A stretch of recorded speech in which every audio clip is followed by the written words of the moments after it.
Saludos en nombre de Voces de la Historia y bienvenidas y bienvenidos a un nuevo capítulo de Camino hacia el ocaso de Roma. En la historia del imperio hubo de todo: filósofos, conquistadores, tiranos, pero solo uno que fue, por encima de todo, una auténtica fuerza de la naturaleza. Hoy vamos a analizar la vida de una figura que parece sacada de un mito, pero que fue terriblemente real. Hablamos de un hombre que, según las crónicas, medía más de 2,5 metros. Un coloso que se sentó en el trono de Roma. Vamos a meternos de lleno en la increíble historia de Maximino el Tracio. La pregunta es fascinante: ¿cómo pudo un campesino de una provincia remota, un bárbaro, llegar a ser emperador? Y sobre todo, ¿por qué su reinado, breve y violento, se considera la chispa que encendió la crisis del siglo III? Es que, a ver, para entender un personaje así, lo primero es ¿de quién nos fiamos? ¿Qué nos ha llegado? Las fuentes, claro. Exacto. Y aquí la clave es un historiador, Herodiano, que fue contemporáneo a los hechos, escribía casi sobre la marcha. Y esto es importante porque, aunque a veces sus relatos, caen en la exageración, nos dan una imagen vivísima, no solo de quién fue Maximino, sino de cómo lo percibía la élite a la que aterrorizaba. Su obra es el reflejo del pánico de una clase dirigente que veía su mundo venirse abajo. Y ese pánico empieza por algo muy visual: su físico. Es que las descripciones son de película. Hablan de más de 2,5 metros. Para que nos hagamos una idea, la estatura media de un legionario de la época era de 1,70 metros más o menos. Claro. Imaginar ese hombre en un campamento militar debía ser como ver a un gigante, literalmente. Totalmente. Y Herodiano nos da detalles que refuerzan esa imagen casi mítica. Habla de una voz de trueno, de manos capaces de pulverizar piedras. He leído que decían que podía romperle la mandíbula a un caballo de un puñetazo. Justo eso. O la anécdota, que seguramente es inventada, pero es muy gráfica, de que usaba el brazalete de su esposa, Sí. Cecilia Paulina, como si fuera un anillo para el pulgar. Eso es una pasada. Todo está pensado para crear una imagen de fuerza bruta, casi monstruosa. Pero, ¿cuánto hay de verdad en esto? ¿Era un gigante o era una campaña de desprestigio de la aristocracia para pintarlo como un bruto? Pues lo fascinante es que seguramente sean las dos cosas. A ver, las cifras exactas son casi con toda seguridad una exageración, pero algunas teorías médicas modernas, basadas en los bustos que conservamos, sugieren que podría haber padecido acromegalia. Gigantismo. Sobre todo en cráneo, manos, pies. Encajaría bastante bien. Pero más allá de la realidad médica, para el Senado, subrayar ese físico era una herramienta política. Era su forma de decir: mirad quién nos gobierna. No es un patricio, es una bestia bárbara. Y la palabra bárbaro era clave. Nació en Tracia, por los Balcanes, sobre el 173. La historia augusta, que es menos fiable, dice que era hijo de un godo y una lana. Sí, eso es poco probable. Lo que es seguro es que para la élite de Roma era un extranjero. Su apodo, el Tracio, no era un simple gentilicio. Era una etiqueta. Era una marca. Una forma de recordarle que él no era de los suyos, que no pertenecía a ese mundo. Y sin embargo consiguió escalarlo. ¿Cómo pasa un pastor de Tracia a estar en la carrera por el poder imperial? Pues su ascenso es la personificación del sueño o la pesadilla de esa nueva Roma militarizada. Cuentan esa anécdota, ¿no? Con Septimio Severo. Sí, es espectacular. Siendo un joven pastor, su tamaño llama la atención del propio emperador, que estaba de paso por la zona, y queda tan impresionado que ordena su reclutamiento inmediato. Y una vez dentro, su leyenda crece. Y no para de crecer. Le atribuyen hazañas casi de Hércules, que si venció a 16 oponentes seguidos en unos juegos, que si corría más rápido que el caballo del emperador. Ya sabes, relatos que mezclan realidad y mito para construir al guerrero definitivo. Pero la fuerza bruta no suele bastar para ser general. Necesitaba un contexto político que se lo permitiera. ¿Qué pasaba en Roma para que un hombre así pudiera subir tan alto? Ahí has dado en el clavo. Maximino es producto de la dinastía Severa. Septimio Severo, el que lo recluta, había llegado al poder en una guerra civil, y su lema para sus hijos fue: enriqueced a los soldados y no os preocupéis por nada más. O sea, que rompió el equilibrio de poder. Totalmente. Priorizó al ejército por encima del Senado de una forma sistemática y creó una política de ascensos basada en el mérito militar, no en el linaje. Abrió la puerta para que gente como Maximino, sin contactos, pero con una brutalidad probada en combate, pudiera hacer carrera. Exactamente. Y él fue subiendo, de recluta a centurión y finalmente, ya con Alejandro Severo, a comandante de la Legión Cuarta Itálica, una legión nueva, llena de reclutas de Panonia, gente tan dura y desarraigada como él. Era un hombre hecho a sí mismo en la frontera. Y aquí la historia da un giro total. El punto de inflexión llega en una campaña en Germania, con el joven emperador Alejandro Severo. Sí, y las legiones de la frontera, que eran las más curtidas, estaban profundamente descontentas. Veían a Alejandro como un líder débil, ¿no? Un niño de mamá dominado por su madre Julia Mamea. Justo. Y para colmo, Alejandro prefería la diplomacia, pagar tributos a los germanos antes que la guerra. Para un soldado de frontera, pagar a los bárbaros era una humillación. Se sentían abandonados por un líder que no entendía su mundo. Y en medio de ese cabreo general tienen a Maximino. Me imagino la comparación, el emperador refinado y dubitativo y este gigante que ha luchado con ellos. Es la tormenta perfecta.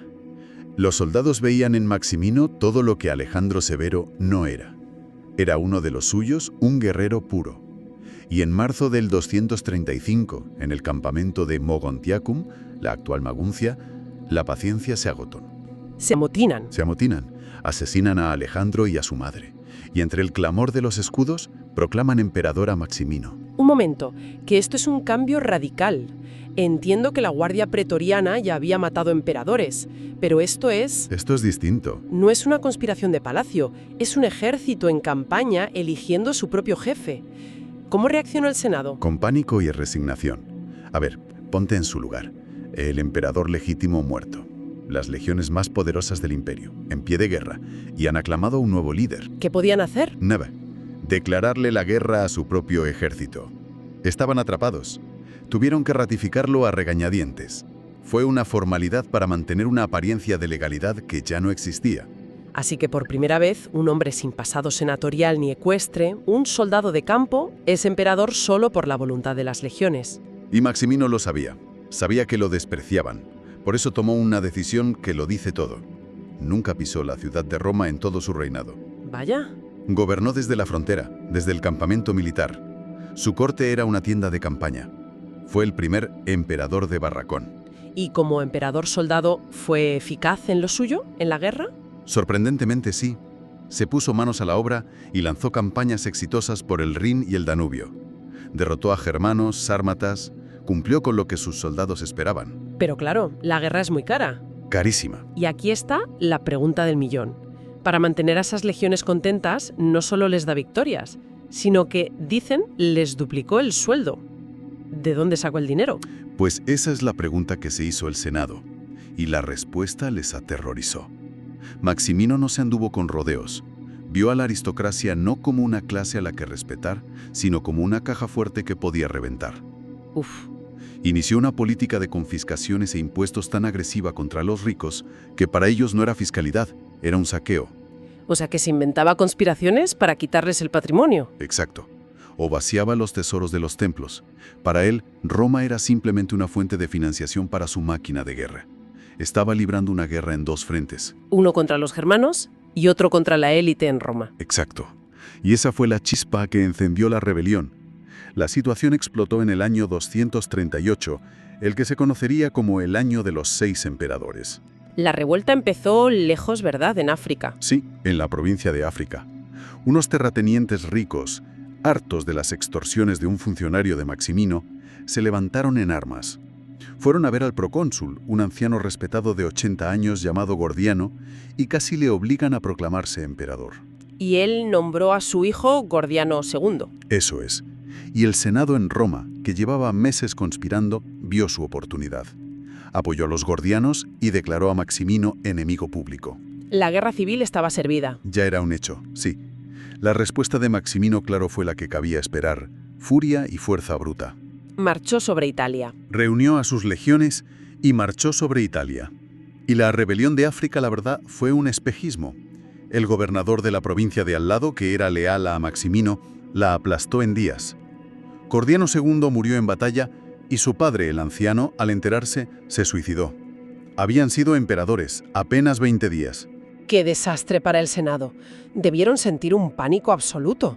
Habían apostado todo a los gordianos y ahora Maximino venía hacia ellos sediento de venganza. Estaban en una posición desesperada, sin vuelta atrás. Así que hicieron algo sin precedentes. Nombraron a 2 de los suyos como coemperadores, Pupiano y Balbino. Uno militar, otro administrador. Justo. Era el Senado contra el ejército, una lucha a muerte. Y el avance del gigante, que parecía imparable, se detuvo de la forma más inesperada. En la ciudad de Aquilea le cerraron las puertas y él inició el asedio, pensando que sería cuestión de días. Pero la ciudad resistió. Y con una ferocidad increíble. Herodiano aquí nos da detalles muy vívidos. Cuenta que todos sus habitantes participaron en la defensa, que las mujeres se cortaron el pelo para hacer cuerdas para las catapultas. Se convirtió en un símbolo de la resistencia itálica. Totalmente. Y es una ironía tremenda. El gran guerrero, invencible en campo abierto, frenado por las murallas de una ciudad. Y su propio ejército empezó a ser su peor enemigo. Claro, el asedio se alarga semanas.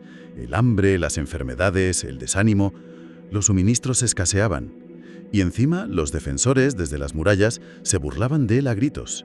Su aura de invencibilidad se estaba deshaciendo delante de sus hombres. Y entonces, la traición, el final. Sí. Sus propios soldados, sobre todo los de la Legio Segunda Pártica, que tenían a sus familias en Italia a merced del Senado, decidieron que ya estaba bien. Estaban hartos. Cansados, hambrientos y luchando contra otros romanos sin un botín claro. Una tarde de abril del 238, un grupo de ellos irrumpió en su tienda y lo asesinó, a él y a su hijo. Apagado por los mismos que lo habían encendido. Exactamente. Cortaron sus cabezas, las clavaron en picas y las enviaron a Roma como prueba de lealtad. El gigante había caído, no en una batalla gloriosa, sino apuñalado en su tienda por sus propios legionarios. Su muerte, sin embargo, no trajo la paz. Todo lo contrario. Fue como quitar el tapón de una presa. Desató el caos absoluto. Pupieno y Balbino fueron asesinados poco después, luego nombraron a Gordiano III. Fue el comienzo de 50 años de anarquía, guerras civiles e invasiones que casi destruyeron el imperio. Entonces, si miramos atrás, Maximino el Tracio no fue solo un emperador más, fue un terremoto. Un coloso que rompió las reglas y demostró que el poder ya no estaba en las intrigas del Senado, sino en la fuerza bruta de las legiones en las fronteras. Si conectamos con el panorama general, su historia nos obliga a preguntarnos por la naturaleza del poder. ¿Reside en la sangre y la tradición, como creían los senadores? ¿O puede una fuerza ajena al sistema, surgida de la nada, hacerlo todo añicos? Su figura es el momento exacto en que la periferia del imperio se levantó y devoró al centro. Es el principio del fin del viejo orden. Su reinado fue corto, apenas 3 años, pero la sombra de ese gigante se proyectó durante décadas. Una última reflexión para quienes nos escuchan. La historia de Maximino nos muestra que a veces los cambios más profundos no vienen de reformas calculadas, sino de la irrupción de una fuerza que el sistema no sabe cómo contener. Nos hace preguntarnos qué gigantes inesperados, qué fuerzas surgidas de la periferia podrían estar gestándose hoy, capaces de desafiar las estructuras que damos por sentadas. Si queréis saber cómo continúa este dramático periodo de la historia romana, no os olvidéis de suscribiros y seguirnos en Voces de la Historia. Nos vemos por las calzadas del Imperio, camino al ocaso de Roma.